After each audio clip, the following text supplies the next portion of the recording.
মনে নাই যে কথা বলে জেলে গিয়েছিলাম যে ইসলামের বিরুদ্ধে গেলে আমি প্রধানমন্ত্রী মানি না। আমি তখন মানি যদি ইসলামের পক্ষে থাকে, ইসলামের বিরুদ্ধে গেলে আমি রাষ্ট্রপতি মানি না। কেন বলেছিলাম? কারণ আল্লাহ এবং তার রাসূলের বিরুদ্ধে গেলে, ইসলামের বিরুদ্ধে গেলে সেই ব্যক্তি তো ঈমানই থাকে।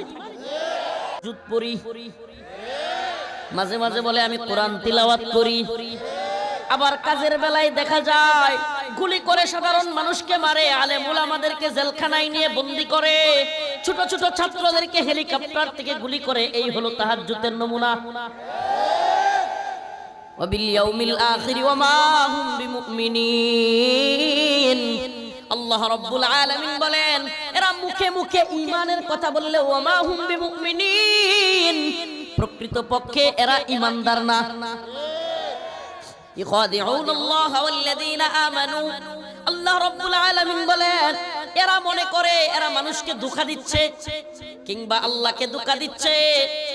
ওমা ইয়াখদাউনা ইল্লা আনফুসাহুম ওয়া মা ইয়াশউরুন, কিন্তু আল্লাহ বলেন এরা আল্লাহকেও ধোঁকা দিতে পারে না, মানুষকেও ধোঁকা দিতে পারে না, দিন শেষে এরা নিজেরাই ধোঁকা খায়। ওয়া মা ইয়াশউরুন, কিন্তু এটা সে অনুধাবন করে না, বুঝে না। ওয়া ইযা কিলা লাহুম আমিনু কামা আমানান নাস, যখন আল্লাহ বলেন যখন তাদেরকে বলা হয় তোমরাও ঈমান আনো, তখন তারা বলে ক্বালু আনুমিনু কামা আমানাস সুফাহা, তারা বলে আমরা কি ওই মৌলবাদী মোল্লা মৌলবীগর মতো ঈমান আনবো? নাউজুবিল্লাহ। আল্লাহ বলেন আলা ইন্নাহুম হুমুস সুফাহা, আরে মোল্লা মৌলবীদেরকে টিটকারি মারিও না। হেফাজতের আন্দোলনে ছাত্ররা শহীদ হয়েছে, এইটা নিয়ে দাঁত ভেঙচায়া ভেঙচায়া টিটকারি দিও না। তুমি টিটকারি মারবা, আল্লাহ বলেন ইল্লা খিজিউন ফিল হায়াতিদ দুনিয়া ওয়া ইয়াউমাল কিয়ামাহ ইউরাদ্দুনা ইলা আশাদ্দিল আযাব। হে আব্দুর রাজ্জাকরা, হেফাজত করিয়া টিটকারি মারবি। আল্লাহ বলেন খিজিউন ফিল হায়াতিদ দুনিয়া, তোদের দুনিয়ার জিন্দেগিতে লাঞ্ছনা, ওয়া ইয়াউমাল কিয়ামাহ ইউরাদ্দুনা ইলা আশাদ্দিল আযাব, আখিরাতে তোদের জন্য রয়েছে কঠিন শাস্তি।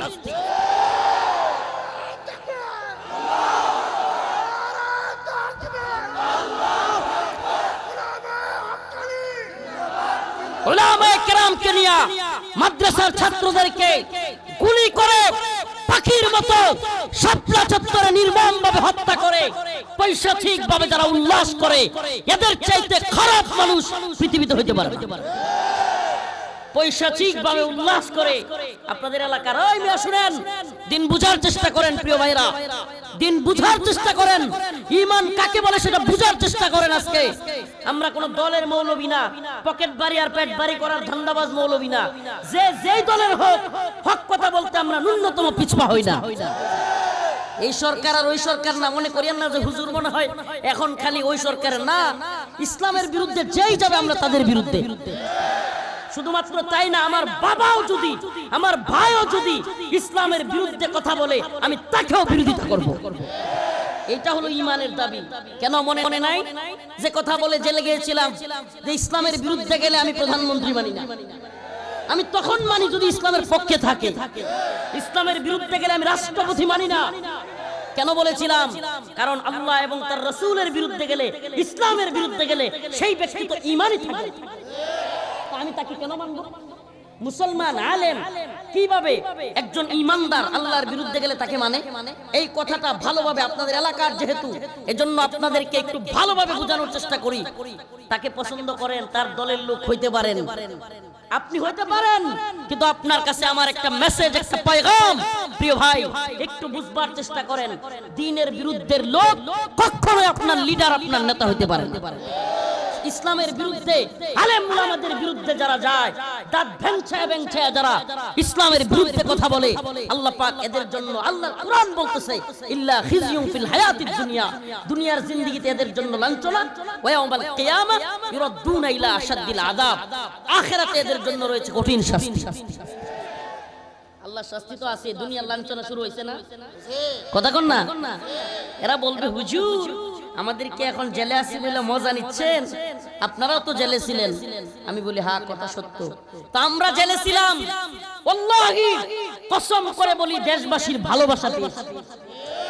আমরা কারাগারে ছিলাম, আমাকে কাশিমপুর কারাগারের সুবেদার শরীফুল ইসলাম নামও মনে আছে, সে বলতেছে হুজুর কি বলবো, আপনারা যেই রুমে দিছি আমাদের এই কারাগারে 2500 থেকে 3000-এর মতো বন্দী, সকলেই আপনাকে হাদিয়া দিতে চায়, সব হাদিয়া যদি আপনারা দেই রুমে আপনি থাকতে পারবেন না, খালি হাদিয়াই থাকবে। এমন ভালোবাসা আমরা পেয়েছি। কোর্টে যেতাম, বেরি ডান্ডা বেরি, হাতে হ্যান্ডকাপ রশি লাগায়া, এত বড় বুলেট প্রুফ জ্যাকেট, মাথায় হেলমেট লাগায়া নিয়ে যাইতো, এতগুলো পুলিশ র্যাবের পাহারা, গোয়েন্দা সংস্থার পাহারা, অথচ সব পাহারা ডিঙ্গায়া যুবক কান্না করতে করতে চিৎকার পাইরা মুসাফা করবার জন্য আমাদেরকে জড়ায়া ধরবার জন্য চলে আসছে। এক এক বিন্দু বাড়ায় বলতেছি না। আর তোমাদের অবস্থা কি? মাশাআল্লাহ, পচা ডিম নিয়ে দাঁড়ায় থাকে, আইলেই ঠিকঠাক মতো মাইরা কয় লাগছে রে লাগছে। এই তো তোমাদের হালত। তোমাদের জন্য এই দেশবাসীর ঘৃণা এবং ধিক্কার। মাঝে মাঝে তো জুতা দিয়েও মারে, মাঝে মাঝে ফ্লাইং কিক মারে, একেবারে পুলিশের উপর দিয়ে গিয়ে লাথি মারে। এই লাঞ্ছনা অপমাননা এখনো যদি না বুঝো, তবে হ্যাঁ আমি আপনাদেরকে বলবো, প্রশাসন আজকে থেকে হার্ডলাইনে চলে গিয়েছে। আপনাদেরকে সুসংবাদ জানাই, আওয়ামী স্বৈরাচারী ফ্যাসিবাদীদের এসপি, 3টা এসপি কে আজকে গ্রেফতার করছে এই প্রথম। 3টা এসপি কয়টা অপারেশন শুরু করছে এবং কঠিন ভাবে এদেরকে ধরতেছে। অতএব আমি আপনাদেরকে বলবো, এখন থেকে আমরা নিজেরা আর কারো বাড়ি ঘর ভাঙতে যাব আর যাওয়ার দরকার নাই। এখন তারাই প্রশাসনই এখন সাইজ করবে ওদেরকে, ঠিক আছে ইনশাআল্লাহ। আপনারা বাড়ি ঘর ভাঙতে যান না। এরা বলবে কি জানেন, তখন আমরা যদি এইভাবে ভাঙতে থাকি, এরা বলবে দেখ হেরা না এত ভালো, আসলে আমরা ভালো, আমরা তোদের চাইতে আমরা উদারতা দেখাবো। রাজি আছেন তো ইনশাআল্লাহ? আমরা এতটুকু উদারতা দেখাবো। বাড়ি ঘরে গিয়ে শিশু, নারী, বৃদ্ধ থাকতে পারে, বাড়ি ঘরে গিয়ে হামলা করা যাবে না। বাড়ি ঘরে হামলা করবার দরকার নাই। আল্লাহ লাঞ্ছনা তো শুরু করছে, এখনো লাঞ্ছনা শুরুই হয়েছে। দেখবেন হাসিনার লাঞ্ছনা এখনো অনেক বাকি। আল্লাহ ওরে বাংলাদেশ যদি ধরার সুযোগ পাইতো আর মানুষ মাইরে লাইতো, কিছু দেখতে পারতো না। এখন লাঞ্ছনা দেখবেও আস্তে আস্তে। আপনি কি মনে করেন এত বড় ক্ষমতাসীন সব হারাইছে, পালাইছে, এখন যায় দেখে বাপের ঘরও ভাঙা? কথা কন না, শ্বশুর বাড়ি ওটাও ভাঙা। এখন গিয়া অবৈধ সম্পর্কে শ্বশুর বাড়ি গিয়ে উঠছে। প্রিয় ভাইরা আমার, বন্ধুগণ আমার, এজন্য বলি আল্লাহ বলছে, আল্লাহ নিজে বলছে সুবহানাল্লাহ, ফালা তাহসাবান্নাল্লাহ গাফিলান আম্মা ইয়ামালুয জালিমুন ইন্নামা ইউআখিরুহুম লিয়াউমিন তাশখাসু ফীহিল আবসার। আল্লাহ বলছে আমি জালেমদেরকে সময় দেই। কি দেই? কথা কন না, কি দেই? ছাড় দেই কিন্তু ছেড়ে দেই। কি দেই? ছাড় দেই কিন্তু ছেড়ে দেই না। প্রিয় হাজিরিন, প্রিয় উম্মাহ, প্রিয় জাতি, সত্যি কথা বলবো, আজকে সূরাতুল মুমিনুনের কয়েকটা আয়াত তিলাওয়াত করবার ইচ্ছা ছিল। কদ আফলাহাল মুমিনুন আল্লাযীনা হুম ফি সালাতিহিম খাশিউন, এই বিষয়ে কথা বলতাম, কিন্তু যখনই শুনলাম ওই ব্যাংচানু দাঁত বাইর করে দিয়া হেফাজতকে নিয়ে টিটকারি মারা আব্দুর রাজ্জাকের বাড়ি এখানে, আর সহ্য করতে পারলাম না। আলোচনার মুড ঘুরে গেছে। বাস্তব এই লোকটা, আমি এত কষ্ট পেয়েছিলাম সেদিন। হায় হায়, কি বলবো সুজা ভাই, যখন হেফাজতের ওই রাত্রে এতগুলো লাশ আসতেছিল আর আমাদের ভাইদের লাশগুলো দেখতেছিলাম, কলিজা ফাইটা যাচ্ছিল। এই অবস্থায় আমরা যখন কলিজা ফাইটা যাওয়ার মতো অবস্থা, তখন এই আব্দুর রাজ্জাকরা দাঁত ভেঙচায়া ভেঙচায়া আলেম উলামাদেরকে নিয়ে বলে যে মৌলবী হেফাজতিরা, এখন হেফাজত আছে না, এখন হইলো জুতা, খালি জুতা, জুতার হেফাজত। মানে কি পরিমাণ নৃশংস মানসিকতা! এতগুলো মানুষ মারা গেছে, আবার দাঁত ভেঙচায় ভেঙচায় কি বলতেছে চিন্তা করেন। তার মানে এরা, এদের নেত্রী সাইকো, এরা নিজেরাও সাইকো, এরা নৃশংস, এদের মানসিক ভাবে এরা মানে মেন্টালি আমার মনে হয় সিক, মেন্টালি ঠিক নাই। কারণ শত শত মানুষ মারা যাওয়ার পরে, আরে ভাই একজন মানুষ মারা গেলেই তো আমাদের অন্তরে কেমন জানি লাগে, এতগুলো মানুষ মারা গেছে। ও মিয়া, একজন সাধারণ এই অঞ্চলে আওয়ামী লীগের লোক হোক, কেউ গিয়ে মাইরা ফেলুক, আমাদের মায়া লাগবে। বাস্তব আমরা এমন মানসিকতা। কাউরে যদি শুনি একজন ভিন্ন দলের লোকই মারছে, খারাপ লাগবে, কিন্তু এদের মানসিকতাটা চিন্তা করছেন আপনি? চিন্তা করছেন? আল্লাহ আমাদেরকে মাফ করুক। এই জন্য বলি প্রিয় ভাইরা আমার, আল্লাহ আমাদের কে? আমাদের ক্ষমতার মালিক কে? সুবহানাল্লাহ। আমরা এই দুনিয়ায় কোন ক্ষমতার মালিককে, ক্ষমতার মালিকের গোলামি আমরা করি? আমরা আল্লাহর গোলামি করি। গোলামি করি কার? আল্লাহ। এরা দিন শেষে এই ক্ষমতায় আছে ও, ওই ক্ষমতায় নাই, ফুটুস, এই আছে ও, এই আছে সে, এইভাবে শেষ। এটা আমার কথা না, আল্লাহ বলতেছেন কুলিল্লাহুম্মা মালিকাল মুলক, সমস্ত মুলুকের মালিক কে? তুতিল মুলকা মান তাশা। সুবহানাল্লাহ। আল্লাহ বলে আমার ইচ্ছা অনুযায়ী আমি একটু ক্ষমতা মাঝে মাঝে দেই। সুবহানাল্লাহ। তুতিল মুলকা মান তাশা, আমার ইচ্ছা অনুযায়ী কি করি? ওয়া তানজিউল মুলকা মিম্মান তাশা, আবার মন চাইলেই ক্ষমতা কাইরা নেই, পালায়া যাইতে বাধ্য হয়। ওলামায়ে কেরাম এখানে আছেন, এটা আল্লাহর কথা। ওয়া তানজিউল মুলকা মিম্মান তাশা, আবার মন চাইলেই কি করি? ক্ষমতা কেড়ে নিয়ে যায়। রান্না করা খাবারও খায়া যাওয়ার সুযোগ নাই। তুতিল মুলকা মান তাশা ওয়া তানজিউল মুলকা মিম্মান তাশা ওয়া তুইজ্জু মান তাশা, ইজ্জতের মালিক কে? ওয়া তুযিল্লু মান তাশা, লাঞ্ছনা দিতে পারেন কে? বিয়াদিকাল খায়র, সমস্ত কল্যাণের মালিক কে? ইন্নাকা আলা কুল্লি শাইইন কাদির, সমস্ত শাইএর মালিক কে? আল্লাহু লা ইলাহা ইল্লা হুয়াল হাইয়ুল কাইয়্যুম, চিরঞ্জীব কে? সবাইকে জীবিত রাখেন কে? লা তাখুযুহু সিনাতু ওয়ালা নাওম, কোনদিন নিদ্রায় যান না, ঘুমান না কে? তন্দ্রার ভাব যার আসে না তিনি কে? তাবারাকাল্লাযী বিয়াদিহিল মুলক ওয়া হুয়া আলা কুল্লি শাইইন কাদির, হুয়াল আউয়ালু ওয়াল আখিরু ওয়াল যাহিরু ওয়াল বাতিন ওয়া হুয়া বিকুল্লি শাইইন আলীম। বরত্বের জয়গান কার? খালি লেবাস পাল্টায়েন না, আল্লাহ মাফ করুন, লেবাস পাল্টায়েন না। বরত্বের জয়গান নেতা নেত্রী আর লিডার দলের দলান্দতা করিয়েন না। এই দল ক্ষমতায় ব্যাস সামসামি শুরু, আবার আরেক দল সামসামি শুরু, না, লেবাস পাল্টায়েন না। আল্লাহ পাকের গোলামি করতে শিখুন। আমি তো এই জন্য বলি, আমি আল্লাহর গোলামি করি। কোন দল আইলো কোন দল গেল টাইম নাই, কেলা জেলে নিল কেলা রিমান্ডে গেল দেখবার সময় নাই। যেমনে কথা বলি এমনি বলবো। এটাই আমাদের সিফাত হবে, আমাদের মুমিনের চরিত্র হবে এমন। কাউকে দেখবার সময় নাই। ইসলামের বিরুদ্ধে যাবে সে যেই হোক, আমিও তার বিরুদ্ধে যাব। আল্লাহর বিরুদ্ধে যাবে, কোরআনের বিরুদ্ধে কথা বলবে, রাসূলকে নিয়ে কথা বলবে, আমি আপুসহীন, আমি কোনো কম্প্রোমাইজ তার সাথে করব না, টাইম নেই। সে যাই হোক, আল্লাহ এবং তার রাসূলকে নিয়ে কথা বললে পৃথিবীর সবচেয়ে সুপার পাওয়ার হোক, আমার কাছে তার কোনো ভ্যালু নাই। কারণ সে আল্লাহকে নিয়ে কটূক্তি করেছে। কারণ আমি জানি সুপার পাওয়ার সির্ফ আল্লাহ, লা ইলাহা ইল্লাল্লাহ। সুপার পাওয়ার সির্ফ আল্লাহ, লা ইলাহা, বলেন না, সুপার পাওয়ার সির্ফ আল্লাহ, লা ইলাহা ইল্লাল্লাহ।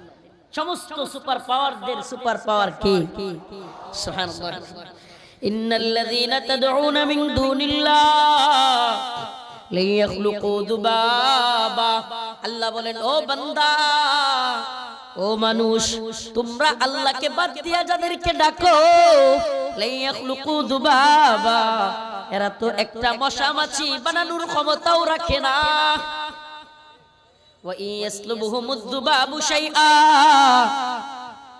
আর যদি তোমরা ওই মশা মাছি ওদের সামনের খাবার নিয়ে যায়, তোমরা দেখবে ওরা সেই খাবারও রক্ষা করতে পারে না। আমারে বলেন, এই আলোচনাটা কেন করতেছি জানেন? আমাদের একটা বাজে কালচার তৈরি হয়েছে, এটা সবার বোঝা দরকার। রাজনৈতিক নেতা, সাধারণ জনতা, যে দল করেন, সকলের এই কথাটা বোঝা দরকার। আল্লাহর চাইতে বড় বুদ্ধিজীবী পৃথিবীতে কেউ আছে? আল্লাহর চাইতে বড় জ্ঞানী পৃথিবীতে কেউ আছে? আল্লাহ পাক বলতেছেন, হে মুমিন, হে ইমানদার, তুমি কখনোই শিরক করিও না। ইন্না শিরক লা যুলমুন আযীম, শিরক হলো ভয়াবহ অন্ধকার। আল্লাহ পাক সকল পাপ ক্ষমা করলেও শিরক ক্ষমা করবেন না। শিরক কি করবেন না? শিরক মানে বুঝুন তো, আল্লাহর সাথে শরীক করা। আল্লাহর সাথে, আচ্ছা বলেন, সনাতন ধর্মের লোকেরা আল্লাহর সাথে শরীক করে কি করে না? মূর্তির পূজা করে কি করে না? এখন আল্লাহর সাথে শরীক করতেছে মূর্তি পূজায়, দুর্গা পূজা হোক সরস্বতী পূজা হোক। আচ্ছা আপনি কি আল্লাহর সাথে যে শরীক করতেছে তাকে শুভেচ্ছা জানাইতে পারেন? আমার কথা কি আমি বুঝাইতে পারি না? এই মনোযোগ দিয়ে শুনেন, ছেড়ে দিব, বেশি সময় কথা বলবো না। আল্লাহর সাথে শরীক করতেছে, আপনি কি তার পক্ষে শুভেচ্ছা জানাইতে পারেন? শুভেচ্ছার মানে কি? সহমত। শুভেচ্ছার মানে কি? পক্ষ অবলম্বন, ঠিক ঠিক না? শুভেচ্ছার মানে সহমত পোষণ করা, পক্ষ অবলম্বন করা। আমাকে বলেন, কোন ব্যক্তি যদি ইমানদার হয়ে কোন কাফেরের পক্ষে শুভেচ্ছা জানায়, ইমান থাকবে? ইমান থাকবে? প্রিয় ভাইরা আমার, বন্ধুগণ আমার, এই ক্ষেত্রে খুব সাবধান থাকা লাগবে, খুবই সাবধান। ইমান চলে যায় এমন কোন কাজ করা যাবে? আমাদের সালাফগণ আকাবিরগণ বলেন, কোন ব্যক্তি যদি পূজার মধ্যে একটু লবণ দিয়েও সহযোগিতা করে, সালাফরা তাদের বিবাহ নতুন করে পড়াইতেন। কি করতেন?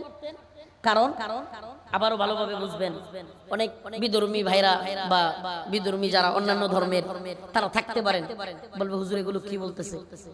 কোন ভিন্ন ধর্মের লোককে আপনি নিয়ে চিকিৎসা দেন, সমস্যা নেই। আইনি সহায়তা করেন, সমস্যা নেই। আমার কথা ভালোভাবে বুঝবেন। আইনি সহায়তা করেন, সমস্যা নাই। চিকিৎসা করেন, সমস্যা নাই। চিকিৎসায় তার মা অসুস্থ, টাকা দিয়ে হেল্প করেন, সমস্যা নেই। সে ব্যবসা বাণিজ্য করে, ব্যবসায়িকভাবে তার সাথে ব্যবসা করেন, সমস্যা নেই। কিন্তু সাবধান, বিধর্মী ভিন্ন কোন ধর্মের লোকের ধর্মীয় কাজে সহযোগিতা করার সাথে সাথে আপনার ঈমান চলে যাবে। কেন? কারণ হলো আল্লাহ বলছে, ইন্নাল্লাযীনা তাদউনা মিন দুনিল্লাহ, আল্লাহকে বাদ দিয়ে তোমরা যাদেরকে ডাকো, লা ইয়াখলুকু যুবাবা ওয়া ইয়াসলুবহুমুদ যুবাবু শাই লা ইস্তানকিদুহু মিন, এদের কোনো ক্ষমতা নাই। দুআফাত তালিব ওয়াল মাতলুব, যার কাছে চায় এবং যে চায়, কতই না দুর্বল আল্লাহর কথা, সুবহানাল্লাহ। দুআফাত তালিব ওয়াল মাতলুব, যে চায় এবং যার কাছে চায়, এরা কতই না দুর্বল।